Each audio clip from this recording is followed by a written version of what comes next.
Olá, meu nome é Daniel Rosa, sou psicólogo e hoje eu venho trazer aqui no YouTube, no nosso canal do Instituto Rogério, a parte 2 sobre Viktor Frankl e a logoterapia e análise existencial. No primeiro vídeo eu trouxe brevemente um pouco sobre o autor Viktor Frankl, psiquiatra, neurologista e médico e, vamos dizer, psicólogo de coração. E hoje eu venho trazer um pouco sobre a sua abordagem, a logoterapia e análise existencial. Então, a ideia sempre não é aprofundar demais nos vídeos, mas trazer um pouco do panorama do que seria o autor e a sua abordagem em 3 vídeos. Então, nesse vídeo, a gente vai falar um pouco sobre a logoterapia e análise existencial. Qual é a ideia? Viktor Frankl, ele viveu na época ali contemporâneo com Freud e Adler. Então, Freud fundou a psicanálise e ele deu muita ênfase à questão do prazer e o campo e essa busca do prazer, do equilíbrio, da homeostase é fundamental para ele. E ele identificou que para nós pudéssemos ser felizes, a gente precisa encontrar esse equilíbrio. E aí ele chama isso de o princípio do prazer. Ou como Frankl traz em seus livros, é uma vontade de prazer. Como uma ideia de uma força, uma busca por essa vontade de prazer. Mas a gente sabe e conhece um pouco da história de Freud, algumas pessoas, alguns dos seus seguidores discordaram de alguns pontos dele e se afastaram dele. E um desses autores foi Alfred Adler. E infelizmente aqui no Brasil não é tão reconhecido, não é tão famoso, mas em outros lugares do mundo ele é extremamente reconhecido e famoso. Isso por uma falta um pouco de conhecimento, porque ele influenciou praticamente todas as abordagens. Né? Então, a TCC foi influenciada por Adler, o humanismo foi influenciado por Adler e muitos outros autores e psicólogos e psiquiatras na história foram influenciados por Adler. Alguns outros autores não da psicologia, mas que são de grande valor e conhecimento também, foram influenciados por Adler. Então, ele traz, né, o Alfred Adler, ele traz muito essa parte mais social das relações e ele fala que nós temos buscando uma luta contra o complexo de inferioridade, estamos buscando sempre pelo poder. Então ele diz que nós estamos por uma busca de poder, por uma vontade de poder. E é muito citado por Frankl, como Freud falando sobre uma vontade de prazer e o Adler sobre uma vontade de poder. E um buscando o equilíbrio homeostático do organismo e outro buscando superar o complexo de inferioridade. E, e disso se veio muitos olhares novos para a psicologia e para a psiquiatria no mundo inteiro. E os dois de Viena, e aí vem o terceiro de Viena. Overshow teve diálogo com Freud, mas foi discípulo direto de Adler, mas que também se afastou dos dois, e é Viktor Frankl. E foi conhecido como o terceiro autor da terceira escola de Viena, de psicologia. E já trouxe um outro princípio. Ele disse que sim, é importante o prazer, é importante o poder, mas existe algo e vai além ainda. E é a vontade de sentido. Ele diz que o ser humano ele está em busca de um sentido. Quando ele não encontra o sentido, ele acaba focando na busca pelo prazer, na busca do poder. E ele mesmo busca isso, como nós vemos muito, nós buscamos até hoje muito essa busca de poder e prazer o tempo todo. Até ele fala muitas vezes da busca de felicidade, busca de sucesso, busca de dinheiro. E mesmo com essas buscas, a pessoa, mesmo conquistando elas, ainda se sente infeliz. Temos o humanismo, fala muito da ideia da autorrealização, de nos sentirmos autorrealizados. E vem um pouco dessa pegada aí também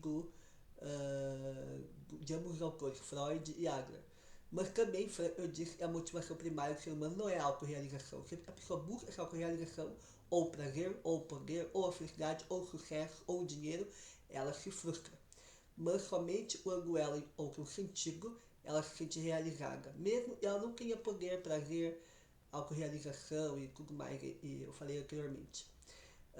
Mas quando ele encontra esse sentido, olha que interessante, ele sente prazer, ele sente o poder, ele sente a autorrealização, ele encontra essa felicidade, ele encontra esse sucesso conforme ele não o busca diretamente, mas ele se torna uma consequência de uma vida cheia de sentido.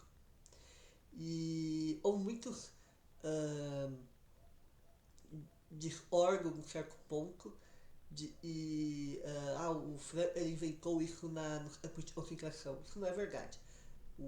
O que se escolhe, o real, e ele criou isso bem antes dos campos de concentração, e lá nos campos de concentração ele utilizou na prática a teoria dele. E ele explica lá o quanto as pessoas tinham perdido prazer, poder, não se sentiam realizadas, não se sentiam felizes, não tinham sucesso, não tinham dinheiro, só tinham o próprio corpo nu. E mesmo assim eles encontravam um sentido e eles ainda almejavam alcançar naquele momento de sofrimento ou após passar por aquele sofrimento, alguém encontrar, amar, algum projeto de vida que gostaria de realizar, eles continuavam lutando por por esse sentido ao ponto que eles conseguiam suportar o sofrimento. Então ele só comprovou aquilo e ele já vinha trazendo há um bom tempo em sua prática clínica.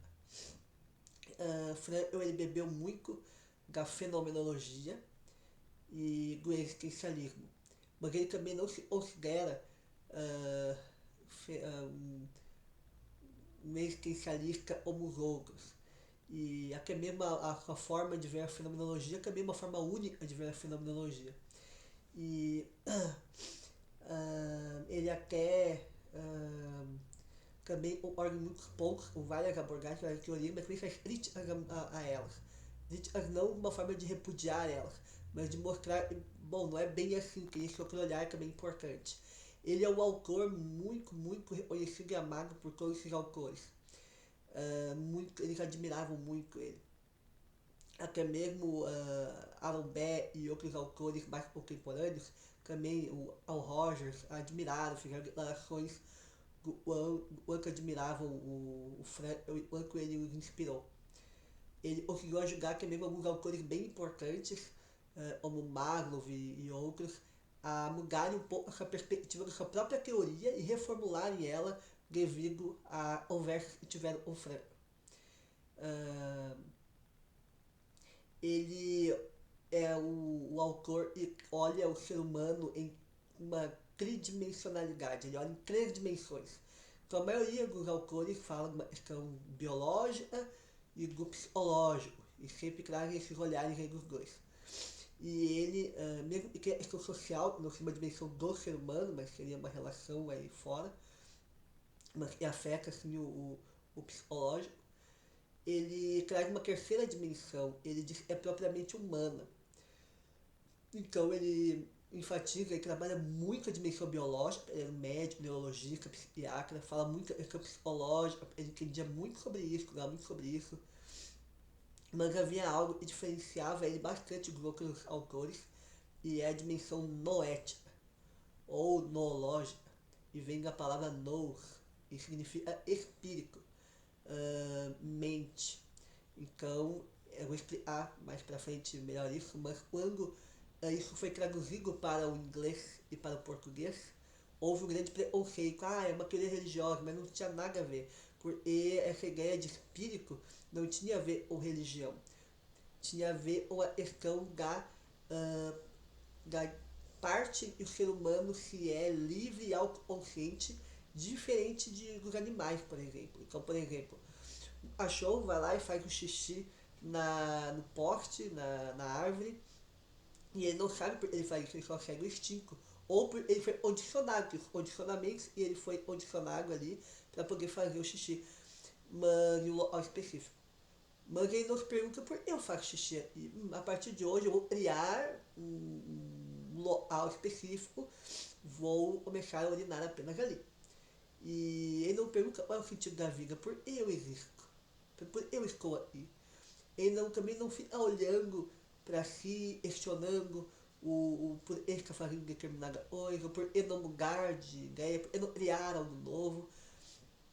Então essa parte aí da mente humana, no sentido bem mais amplo de mente, tem um olhar de autoconsciência, de liberdade, de criatividade e também de assumir uma certa responsabilidade. Então, escolher algo para se fazer e ao mesmo tempo ser responsável por aquela escolha, buscar um sentido, entre muitos outros pontos aí, e o humor, o próprio humor, rir de si mesmo. Então tem vários pontos que a gente pode falar sobre o animal. Por exemplo, a religiosidade. Então outros autores, outras abordagens não falam muito de religiões, até mesmo descartam isso como uma expressão humana. Mas eu disse que o ser humano ele está em busca de um sentido e às vezes ele outro sentido por meio de algo ele acredita e é transcendente, está fora dele, como uma religião, como uma divindade, etc. E se isso é algo que os animais não fazem, mas o ser humano faz, então talvez tenha alguma importância também para o estudo da psicologia. Então esses pontos todos que é negligenciado e deixado de lado por outros autores, o Frankl resgata e traz com bastante ênfase. E ele diz, como existencialista, que o ser humano é sempre livre. Então não é o livre de. Então o Frankl deixa bem claro que o ser humano tem seus condicionamentos. O ser humano ele tem os condicionamentos que nasceu lá biológicos e tudo mais, hereditários e tudo mais. Tem os condicionamentos psicológicos e até mesmo sociais, econômicos, políticos. Mas ele sempre é livre para se posicionar em relação a isso. Então, por exemplo, eu posso ter nascido em uma região pobre ou várias situações que me levariam para o crime, mas eu posso dizer assim, não, era outra opção de vida, eu quero sair dessa situação, eu quero estudar, eu quero poder ajudar talvez essas pessoas que estão no crime, estão envolvidos com situações perigosas, eu quero ser uma pessoa diferente, eu não quero agir dessa forma. Ou ela pode dizer, não, eu quero agir dessa forma, eu quero seguir esse mesmo caminho. Ou uma questão de saúde, por exemplo, eu tenho uma doença terminal e eu vou morrer. E eu vou ficar na minha morte até o dia, essa doença que é o dia da minha morte, é isso aí. Ou eu posso dizer, não, eu quero poder usar isso a favor de alguma forma. Eu vou talvez criar um livro ou criar minha própria experiência sobre eu passando a doença. Ou talvez eu vou criar um projeto para ajudar outras pessoas. Ou talvez eu vou criar um canal do YouTube para falar sobre essa situação e talvez servir de ajuda para alguém. Então eu posso sempre criar algo novo, sempre fazer algo novo, me posicionar de alguma forma. O ser humano também é capaz de amar de uma forma diferente. Então os animais têm um carinho, têm um afeto e um sentimento muito intenso. Mas uma relação de amor entre dois seres humanos tem algumas características diferentes que só o ser humano tem. Então é bem interessante algumas coisas que os animais eles não conseguem, mas o ser humano consegue. Eles têm muitos posicionamentos que o ser humano pode decidir, escolher dentro do seu campo de liberdade, de possibilidades, e o animal não consegue. Então é bem interessante isso da dimensão noética que ele traz. E isso abre o campo para muitas possibilidades. Então, mesmo a pessoa esteja numa questão de decidir desistir da sua vida, ela diz que não tem nenhum sentido, ela pode encontrar um sentido porque eu disse que o sentido não está na pessoa. E é por isso que a pessoa não consegue se sentir plena consigo mesma. Ela precisa encontrar um sentido que está além de si, fora de si. Então o sentido ele é para além de si, ele é autotranscendente. Então o ser humano tem duas capacidades bem grandes, essa é a autotranscendência, de procurar algo além de si, a própria consciência está, uma fenomenologia diz, para uma representação de um objeto além de si, e, e o autodistanciamento, a capacidade de distanciar-se de si mesmo. Por exemplo, o humor. Eu posso rir de mim mesmo. Eu posso deixar a minha debilidade de lado e avançar em direção a algo, a alguém. Então eu posso me distanciar da minha dor, do meu sofrimento e poder ir em direção ao sentido, a um projeto ou a alguém a amar. Então é muito interessante isso, e eu trago na logoterapia análise existencial. Ele traz muito essa ideia de nós podemos distanciar do sofrimento e ir além do sofrimento para algo que está além de si, está no mundo, algo que é cheio de sentido, e ele chama de valores. E esses sentidos estão dentro de três categorias. Os valores vivenciais, experienciais, onde nós vivemos e recebemos algo do mundo, por exemplo, o amor, ou contemplar a natureza, ou viver uma experiência única. Podemos encontrar esse sentido por meio de algo que nós colocamos no mundo, algo novo no mundo, algo que nós criamos, por exemplo, um filho, um livro, um projeto, um trabalho. E também podemos encontrar esse sentido por meio de uma atitude, um posicionamento de forma e eu decido agir em relação a uma dor inevitável, um sofrimento inevitável, a um sentimento de culpa, ou até mesmo a própria morte. Ele chama esses três pontos de sofrimento, culpa e morte de crise trágica. E ele mostrou em seus livros e diversas palestras o quanto nós podemos, em qualquer situação, encontrar um sentido, independente da situação que nós estejamos vivendo. Então, os três pilares da logoterapia são a liberdade da vontade, e é isso que nós podemos ser livres para, né? Não somos livres de condicionamento, mas somos livres para nos posicionar em relação a eles, a agir em relação a eles, a escolher as possibilidades que estão a nosso dispor. Temos a vontade de sentido, nós estamos sempre em busca desse sentido, e quando nós buscamos eles, nós ganhamos aquilo lá do prazer, poder e autorrealização e tudo mais, felicidade, sucesso. E não ao contrário, né? Buscar elas para depois encontrar o sentido nelas, porque isso não funciona, segundo o Franklin. E o sentido da vida. E ele encontraram por meio desses três sentidos: os valores de experiência ou vivenciais, os valores de criativos e os valores de atitude. Além disso, a logoterapia tem técnicas próprias, como a intenção paradoxal, que é a de reflexão, o denominador comum, a apelação, o diálogo socrático. E sim, o diálogo socrático ele veio antes da TCC ou o seu diálogo socrático, o questionamento socrático. Claro, não é algo inédito, é algo que já existia lá desde Sócrates, que muitos autores usam. Mas Viktor Frankl foi um dos primeiros, ou talvez até o primeiro, a deixar isso bem claro, e ele utiliza o diálogo socrático. Outras técnicas também vieram após, né? A própria Elizabeth Lucas, a discípula de Viktor Frankl, trouxe a modulação de atitudes também, e tem outras técnicas e ferramentas que vão vindo aí ao longo do tempo. A logoterapia é extremamente reconhecida no mundo inteiro, mas no Brasil ela sofre um certo preconceito por causa da palavra noético, muitas vezes é usada como espiritual e as pessoas erram muito ao falar, e ela é uma abordagem religiosa e não tem nada a ver com isso, nada a ver mesmo. Espero que tenham gostado do vídeo. Na próxima, na parte 3, eu irei trazer um pouco mais sobre essas técnicas e algumas outras curiosidades da logoterapia, mas eu acredito que já deu para trazer um pouco dos pilares, um pouco do que é a logoterapia. Se vocês tiverem perguntas, podem fazer perguntas, façam comentários, compartilhem e curtam esse vídeo, é muito importante que a gente dê seguimento no nosso canal. E também eu vejo se eu trago algumas informações bacanas aí para o nosso último vídeo, para a gente fechar com chave de ouro, certo? Muito obrigado por estarem aqui comigo nesse vídeo, e até o próximo vídeo do Viktor Frankl e logoterapia análise existencial, parte 3, certo? Até mais!